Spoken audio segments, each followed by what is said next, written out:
نحمده ونصلي على رسوله الكريم اما بعد فاعوذ بالله من الشيطان الرجيم بسم الله الرحمن الرحيم رب اشرح لي صدري ويسر لي امري واحلل عقدة من لساني يفقهوا قولي. سورۃ یونس آیت نمبر 21 سے شروع کرتے ہیں. وَإِذَا أَذَقْنَا النَّاسَ رَحْمَةً مِّن بَعْدِ ضَرَّاءَ مَسَّتْهُمْ إِذَا لَهُم مَّكْرٌ فِي آيَاتِنَا. لوگوں کا حال یہ ہے کہ مصیبت کے بعد جب ہم ان کو رحمت کا مزہ چکھاتے ہیں تو فوراً ہی وہ ہماری نشانیوں کے معاملے میں چال بازیاں شروع کر دیتے ہیں. مکر کا مطلب ہوتا ہے خفیہ تدبیر. مکر اور فریب اردو میں ہم لفظ استعمال کرتے ہیں. خفیہ چال چلنا. مکار کا لفظ اسی سے بنا ہے. مکار کا مطلب ہے بہت زیادہ خفیہ چالیں چلنے والا، جسے انگلش میں ہم کننگ کہتے ہیں. تو یہاں پر اللہ تعالیٰ نے ذکر فرمایا ہے انسانوں کی حالت کا، ان کے عمل کا، کہ جب اللہ ان کو نعمتیں دیتا ہے، اللہ ان کو آسائشیں دیتا ہے، تو کافر ایسے اخلاقی زوال کا، ایسے مورل ڈکلائن کا شکار ہو چکا ہوتا ہے کہ جو اس پر احسان کرے، جو اس کی تکلیفیں دور کرے، جو نعمتیں اس کو عطا کرے، وہ اسی کے خلاف چالیں چلنے لگتا ہے. مکرن فی آیاتنا فرمایا ہے اللہ نے، ہماری آیات کے خلاف چالیں چلتا ہے.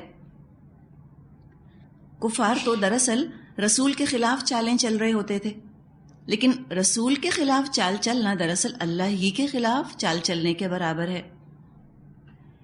مکر کیا ہوتا تھا ان کا؟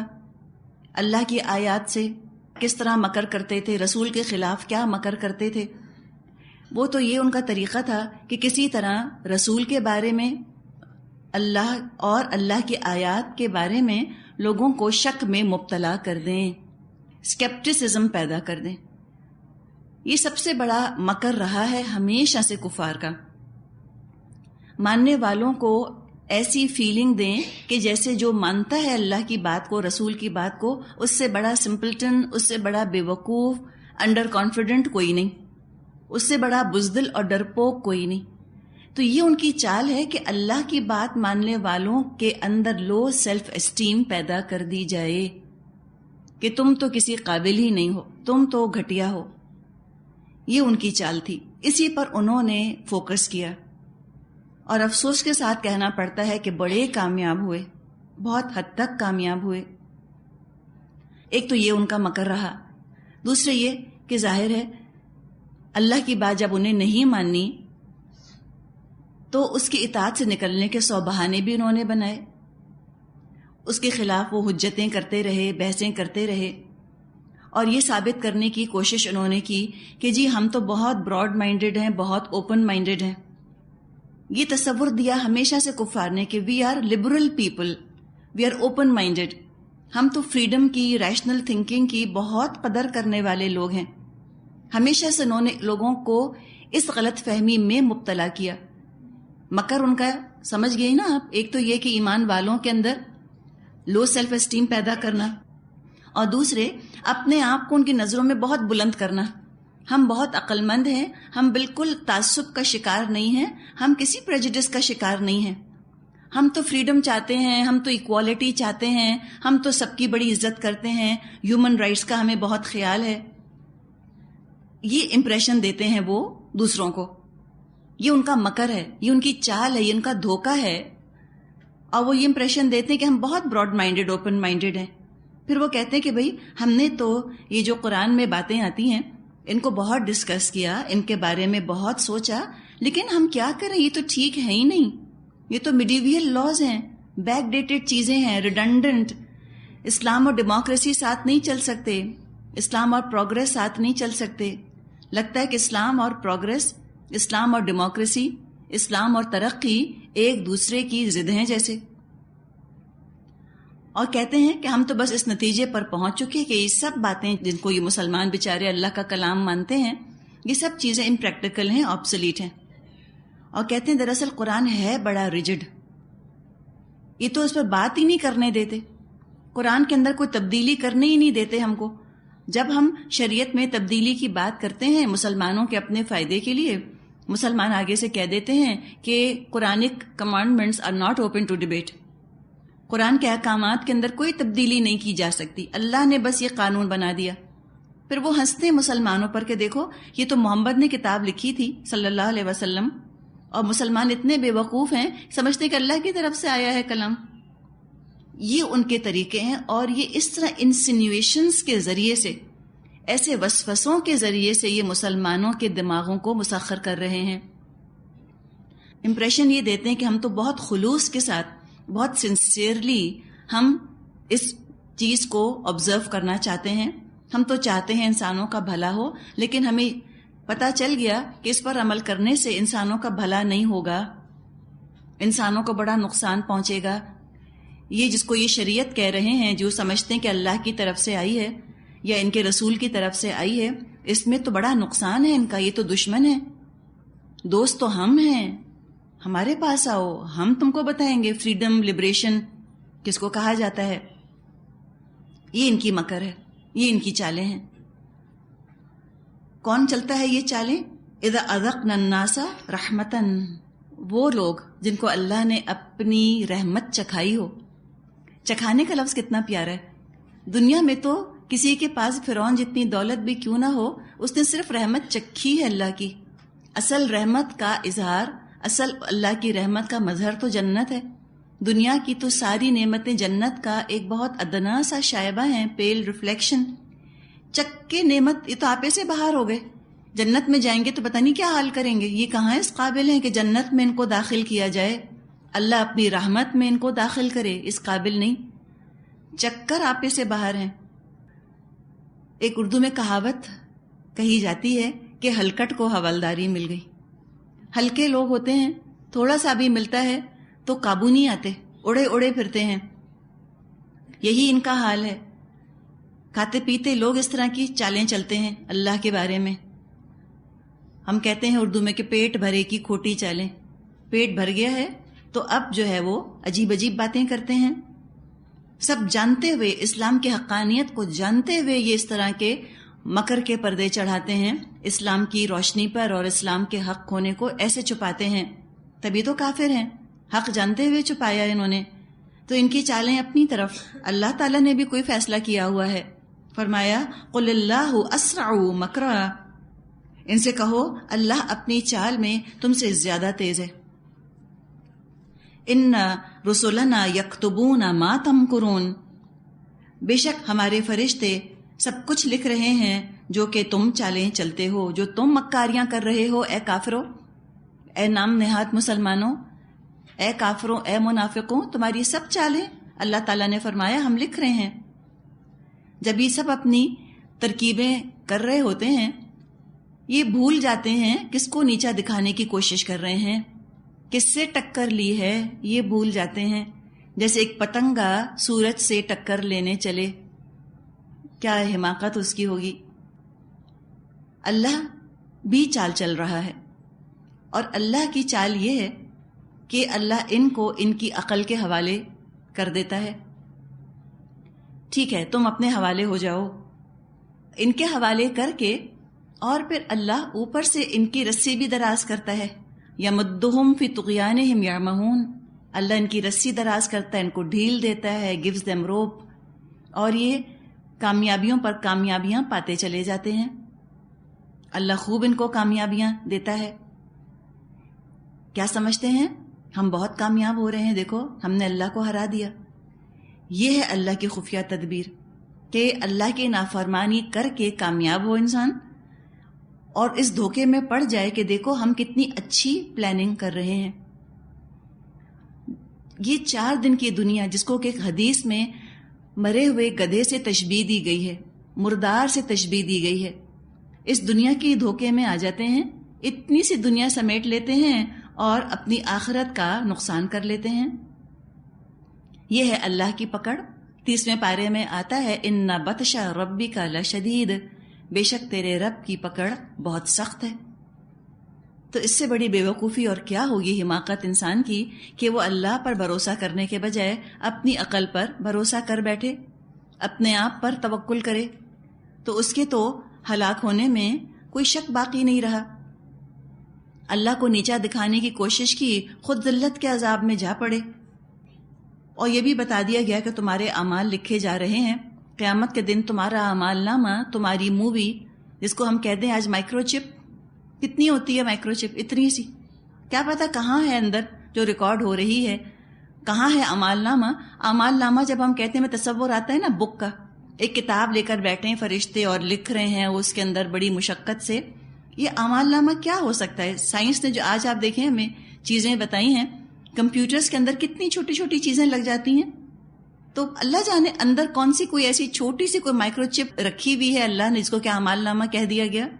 بہرحال فرمایا کہ جو کچھ تم کر رہے ہو ہم اس کو ریکارڈ کر رہے ہیں، ہمارے بھیجے ہوئے مرادے ہمارے فرشتے وہ سب لکھ رہے ہیں، جو تم چالیں چلتے ہو بڑی وارننگ ہے اس کے اندر۔ آگے فرمایا هو الذی یسیرکم فی البر والبحر، وہ اللہ ہی تو ہے جو تم کو خشکی اور تری میں چلاتا ہے۔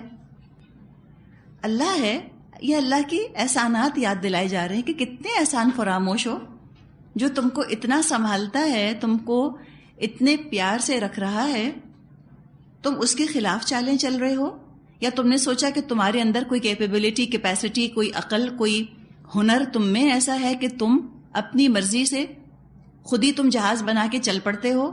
نہیں، اللہ تم کو لے کے چلتا ہے۔ اللہ نے قوانین ایسے بنائے ہیں کہ جن کو تم ہارنس کرتے ہو، اور تم کتنی کچھ تجارت کرتے ہو، ٹریڈ فائنانس کرتے ہو، تم یہاں سے وہاں سمندر کے اوپر کیسے سفر کرتے ہو، وہ پانی جس میں ایک پتھر ڈالو تو نیچے جا کر تہہ میں بیٹھ جائے، اور تم اپنے ٹنوں ٹنوں وزنی جہاز لے کر اس پانی کی سطح پر ایسے تیرتے چلے جاتے ہو۔ اللہ کا شکر ادا کرو۔ یہ دراصل جو کہ یہاں پر بتایا جا رہا ہے، هو الذی یسیرکم فی البر والبحر، وہ اللہ ہی تو ہے جو تم کو خشکی اور تری میں چلاتا ہے۔ حتی اذا کنتم فی الفلک وجرین بہم بریح طیبۃ وفرحوا بها، چنانچہ جب تم کشتیوں میں سوار ہو کر ہوا پر فرحاں اور شاداں سفر کر رہے ہوتے ہو۔ کشتیاں، جہاز لاکھوں انسانوں کو لے کر سفر کرتی ہیں، انسانوں کے فائدے کا سبب بنتی ہیں، تفریح کا سبب بنتی ہیں۔ اگر اللہ تعالیٰ نے انسانوں کو کشتیاں بنانی نہ سکھائی ہوتی تو سمندروں کے ذریعے سے انسان ٹکڑوں میں تقسیم ہو جاتے، جو ایک خطے پہ پیدا ہو گیا وہ وہیں رہتا، کبھی وہ دوسرے علاقے کے لوگوں سے مل نہ سکتا۔ اللہ نے اگر ہوا کو ہارنس کرنا نہ سکھایا ہوتا انسان کو کہ تم ہوا کو کیسے مسخر کرو، انسان کوئی ہوائی جہاز نہ بنا سکتے، جو جہاں ہوتا وہیں رہ جاتا۔ تو چاہے ہوا میں سفر کر رہا ہو انسان، چاہے پانی پر سفر کر رہا ہو، بہرحال سفر کی اپنی ایک دلچسپی ہوتی ہے، مزہ ہوتا ہے، رونق، گہما گہمی، ایکسائٹمنٹ ہوتا ہے۔ اور یہاں تو خاص جو کہ ذکر کیا گیا کشتیوں کا اور سمندر کا، سمندر بڑا فرینڈلی معلوم ہو رہا ہوتا ہے، تفریح ہے، کھانا پینا ہے، لوگ باتیں کر رہے ہیں، چہچہا رہے ہیں، لگتا ہے کہ سب ایسے ہی چلتا رہے گا، سب یوں ہی رہے گا، ہر چیز درست رہے گی، ٹھیک رہے گی، سمندر ایسا ہی ہمارا دوست رہے گا۔ یہ خیال ہی نہیں آتا کہ ایک مدبر الامر ہے، جس کے حکم سے، ایک رحمان ہے جس کے رحم کی وجہ سے یہ سمندر ہمارے لیے سکون کا اور راحت کا باعث بنا ہوا ہے۔ جب چاہے اللہ اس سمندر کو ہمارا دشمن بنا دے۔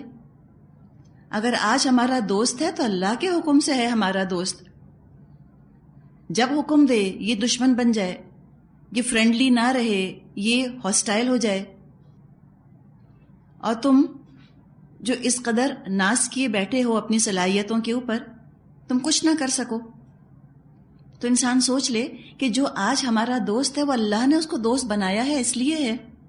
یہاں تو ہواؤں کی بات کی جائے گی، دنیا میں آپ کسی کو بھی دیکھ لیں، اگر کوئی آپ سے محبت کرتا ہے یا آپ کا دوست ہے، اللہ نے یہ فیصلہ کیا ہے، اس لیے وہ آپ سے محبت کرتا ہے اور آپ کا دوست ہے۔ آپ کا ذاتی کریڈٹ کوئی نہیں، میری آپ کی ذاتی خوبی کوئی نہیں۔ جب اللہ چاہے وہ دشمن بن جائے، ہم نہیں بدلیں گے، وہ بدل جائے گا۔ تو کشتی تو اپنی جگہ ہے، کیا ہوا؟ حالات بدل گئے. فرمایا جاءتها ریح عاصف وجاءهم الموج من كل مكان وظنوا انهم احيط بهم. پھر یکایک باد مخالف کا زور ہوتا ہے اور ہر طرف سے موجوں کے تھپیڑے لگتے ہیں اور مسافر سمجھ لیتے ہیں کہ طوفان میں گر گئے. اللہ کا حکم آیا تو کیا ہو گیا؟ وہی ہوا جو اتنی خوشگوار تھی ایک دم بدل گئی، اور وہی سمندر جو اتنا کام تھا، اتنا دوستانہ، اتنا اچھا لگ رہا تھا، وہ ایک دم ہولناک اور خوفناک لگنے لگ گیا. یہ انسان کی زندگی میں بھی ہوتا ہے. انسان وہی کا وہی ہے. جیسے یہاں پر آپ دیکھیں نا، کشتی تو وہی کی وہی ہے، جہاز تو وہی ہے، جہاز تو نہیں بدلا، حالات بدل گئے. اسی طرح انسان کے ساتھ بھی ہوتا ہے. ہم جہاں پر ہوتے ہیں ہو سکتا ہے کہ ہماری ساری خوبیاں اپنی جگہ موجود ہوں، ہمارا حسن، ہمارا ہنر، لیکن جب اللہ چاہتا ہے لوگوں میں تبدیلی آ جاتی ہے. لوگ اتنے محبت کرنے والے نہیں رہتے، وہی لوگ تبدیل ہو جاتے ہیں، کچھ کے کچھ ہو جاتے ہیں. تو یہاں بہت خوبصورت ہی سملی ہے نا، ایک طرح کا پیرابل ہے. اس سے زندگی کو سمجھنے کی کوشش کیجئے آپ، اور اللہ کی عظمت دل میں راسخ کیجئے. بتانا اس سارے واقعے سے مقصد یہ ہے کہ دیکھو سب کچھ اللہ کے اختیار میں ہے. تمہاری تدبیروں سے کچھ نہیں ہوتا. کچھ چیزیں ایسی ہیں جو تمہارے اختیار میں نہیں ہیں، دیر آؤٹ آف یور کنٹرول. تم کتنی ٹیکنالوجی حاصل کر لو، تم کتنی سائنس پڑھ لو، جو چاہے تم گیجٹس اپنے بنا لو، اللہ کا جب فیصلہ آ جاتا ہے تو اللہ کے فیصلے کے مقابلے میں کسی کی تدبیر کام نہیں آتی. تو ان مشکلات کا ذکر کیا گیا جس میں کسی کشتی میں بیٹھنے والے گر گئے ہوں. جب مشکلات آتی ہیں ساری غفلت ہرن ہو جاتی ہے، ساری غفلت بھول جاتے ہیں، اور پھر کیا کرتے ہیں؟ دعوا اللہ مخلصین لہ الدین. اس وقت سب اپنے دین کو اللہ ہی کے لیے خالص کر کے اس سے دعائیں مانگتے ہیں. یہاں دین کو سمجھیے، یہ دین کیا ہے؟ کس دین کو خالص کیا انہوں نے؟ کوئی دین کوئی ایسی چیز ہے کہ اس کو انہوں نے پیوریفائی کر لیا؟ یہاں دین سے مراد ہے عمل. عمل جب مشکل پڑتی ہے تو اس وقت ساری عیاشیاں بھول جاتا ہے، سب نافرمانیاں بھول جاتے ہیں، سب ناچ گانا ہوا ہو جاتا ہے، سب اللہ اللہ کرنے لگتے ہیں. آپ نے ٹائٹینک کے بارے میں پڑھا ہوگا، جب وہ ڈوب رہا تھا کسی کو شراب نہ یاد آئی، کسی نے یہ نہ سوچا کہ مرنے والے چلو آخری دفعہ ڈانس تو کر لیں، یہ نہ یاد آیا کسی کو. سب اپنے اپنے عقیدے کے مطابق اللہ کو یاد کرنے لگ گئے. جس کے پاس بائبل تھی اس نے بائبل نکالی، جس کے پاس جو تھا اس نے اللہ کو یاد کیا، اور وہ اللہ کو پکارتے ہیں. اور اس وقت وہ کوئی کام ایسا نہیں کرنا چاہتے جس سے کہ اللہ ناراض ہو. اللہ کو پکارتے ہیں، اور یہ حقیقت ہے. کسی نے کہا ہے کہ جب ٹائٹینک ڈوب رہا تھا اس پر کوئی ایتھیسٹ نہیں تھا، سب کو اللہ یاد آ گیا. تو فرمایا کہ وہ سب پکارتے ہیں اللہ کو خالص کرتے ہوئے اپنی اطاعت کو اسی کے لیے. اور کیا کہتے ہیں؟ لَإِنْ أَنْجَيْتَنَا مِنْ هَذِهِ لَنَكُونَنَّ مِنَ الشَّاكِرِينَ. اگر تو نے ہمیں اس بلا سے نجات دے دی تو ہم شکر گزار بندے بن کے رہیں گے. یہ ان کا دعویٰ ہوتا ہے. آگے فرمایا آیت 23 فَلَمَّا أَنْجَاهُمْ إِذَا هُمْ يَبْغُونَ فِي الْأَرْضِ بِغَيْرِ الْحَقِّ. لیکن جب اللہ ان کو بچا لیتا ہے تو پھر وہی لوگ حق سے منحرف ہو کر زمین میں بغاوت کرنے لگتے ہیں. یہ انسان کا حال بتایا اس کی بے وفائی کا، کہ اللہ تو ان کو بچاتا ہے لیکن یہ اللہ کے فرما بردار نہیں بنتے. جھوٹے دعوے، جھوٹے وعدے کیے ہوتے ہیں انہوں نے کہ اللہ ہم تیرے فرما بردار اب بن کے رہیں گے، تو ہمیں دوبارہ سے وہی امن اور وہی سلامتی دے دے، اب ہم بھی تیرے بندے بن کر رہیں گے، ایمان والے بن کے رہیں گے، ہم اسلام پر عمل کریں گے. سب وعدے بھول جاتے ہیں، پھر سے باغی ہو جاتے ہیں. تو یہاں فرمایا گیا سب انسانوں کو خطاب کر کے، یا ایھا الناس، اے لوگو، انما بغیکم علی انفسکم، تمہاری بغاوت الٹی تمہارے ہی خلاف پڑے گی.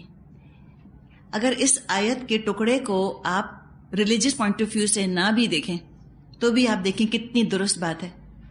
بلا وجہ ریبیلین کرنا، ریبل وداؤٹ کاز، خواہ مخواہ کی بغاوت، خواہ مخواہ کا ڈسپلن توڑنا، بلا وجہ کو قوانین کو نہ ماننا، یہ کیا ہوتا ہے؟ انسان کو خود ہی نقصان پہنچانے والی چیز ہے. چھوٹی سی مثال لے لیجئے، کوئی ریڈ سگنل پہ نہیں رکتا، ریڈ سگنل توڑ دیا اس نے، اپنی شامت بلائی، اسی کا ایکسیڈنٹ ہوگا. ہمیشہ نہیں ہوتا لیکن یقیناً ہو بھی سکتا ہے.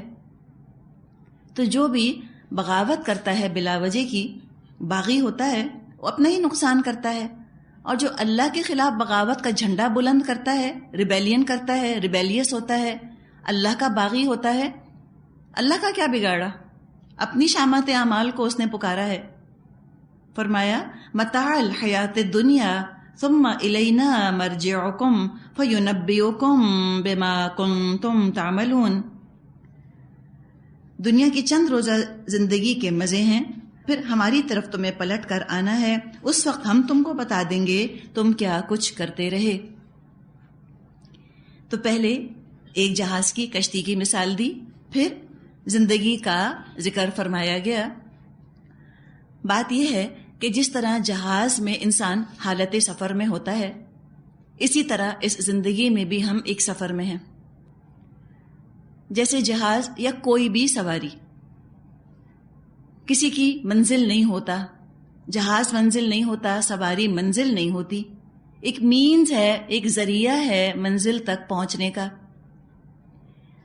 اسی طرح یہ دنیا ہماری منزل نہیں ہے، بس یہ ایک سواری ہے، یوں سمجھیں ہم اس سواری پر سوار ہیں.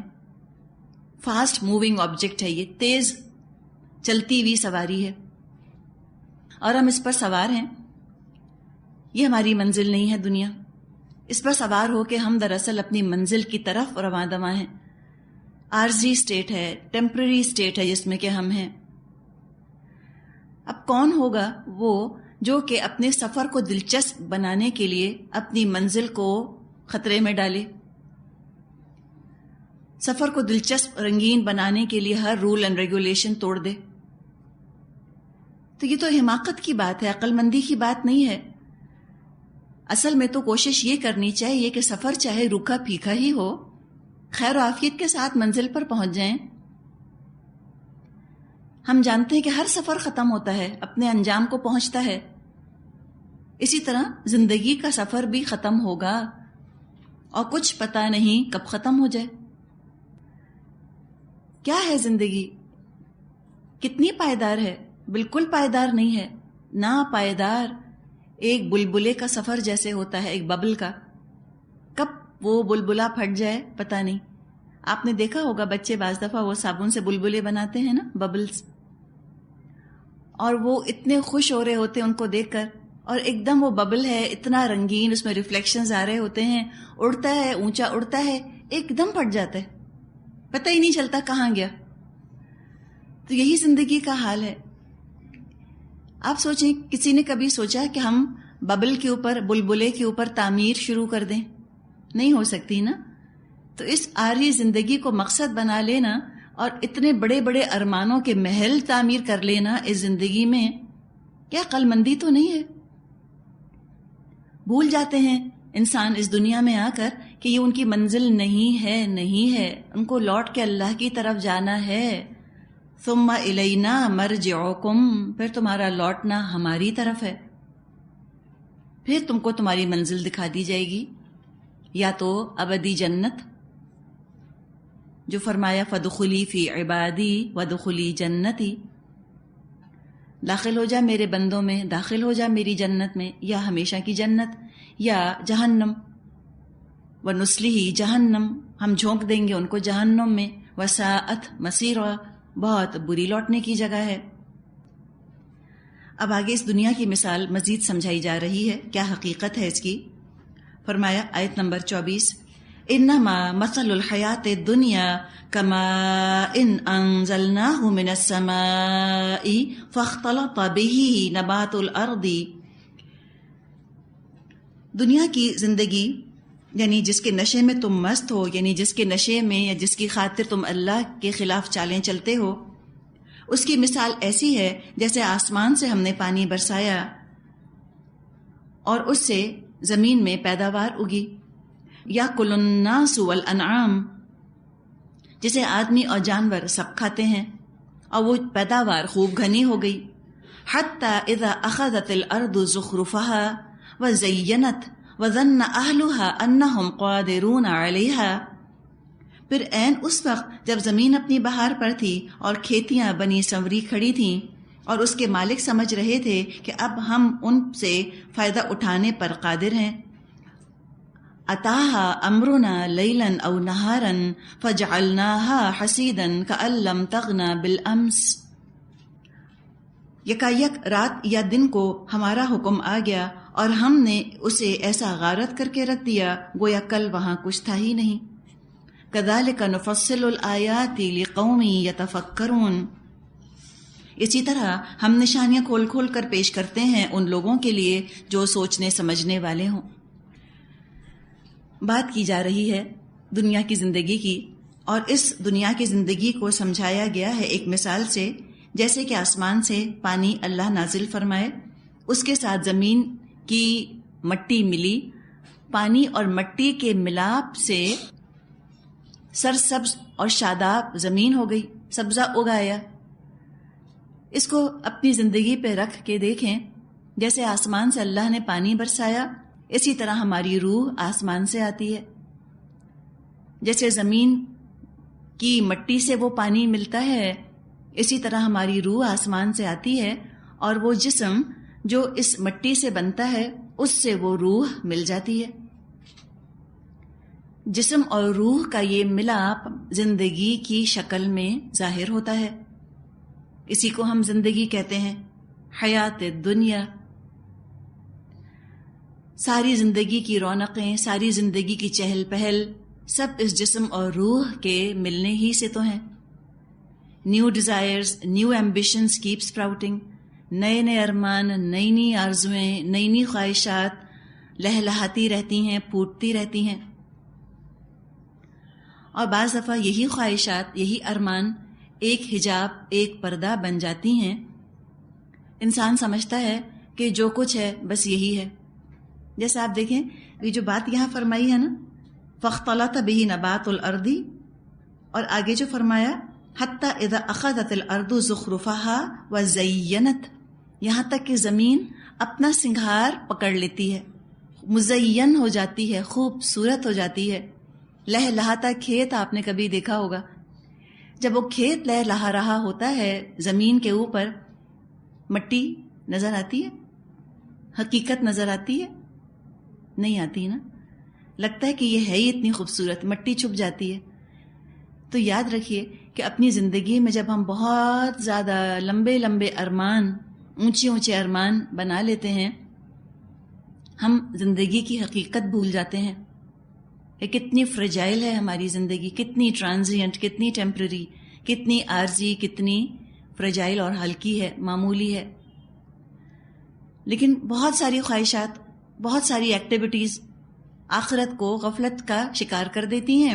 انسان سمجھتا ہے یہی دنیا سب کچھ ہے، کہ جو یہاں رہا وہ خوش ہے، جو یہاں خوش رہا وہ کامیاب ہے، جو یہاں محروم رہا وہ ناکام ہے. یہ خیال آنے لگتا ہے. اور جب انسان دنیا کو مقصد بنا لیتا ہے تو پھر اس کو محسوس یہ ہوتا ہے کہ یہ تو بڑی ناانصافی کی جگہ ہے، بہت انفیئر ہے یہاں تو زندگی. کوئی بیچارہ پیدائشی اندھا ہے، اوپر سے غریب بھی ہے، تو اس کا کیا قصور؟ وہ کیوں اندھا پیدا ہوا؟ وہ کیوں غریب ہے؟ کوئی منہ میں سونے کا چمچہ لے کر پیدا ہوتا ہے، born with a silver spoon, اوپر سے حسین بھی ہے، نہایت خوبصورت، سب لوگ اس کے دیوانے، ساتھ ساتھ عقل مند بھی ہے. ہر چیز لگتا ہے کسی نے پلیٹ میں رکھ کے اس کو آفر کر دی. یہ کیوں ہوا؟ اب یہ زندگی میں، دنیا میں جو اس طرح کی ڈسکرپنسیز نظر آتی ہیں، مختلف حالات اور لوگوں کی کیفیات نظر آتی ہیں، اس کے بارے میں مختلف مذاہب نے مختلف نظریات پیش کیے ہیں، مختلف تھیوریز پیش کی ہیں. ہندو مذہب میں ان کا خیال یہ ہے، ان کا نظریہ یہ ہے کہ دنیا میں انسان کو جو کچھ ملا ہے وہ دراصل پچھلے جنم کا بدلہ ہے، ریوارڈ ہے یا پنشمنٹ ہے. ان کے یہاں تصور یہ ہے کہ جسم زیادہ ہیں، روحیں کم ہیں. تو روحیں ریسائیکل ہو کر نئے جسموں میں آتی رہتی ہیں، جس کو وہ کہتے ہیں ٹرانسمائگریشن آف سول. روح بدل بدل کر آتی رہتی ہے.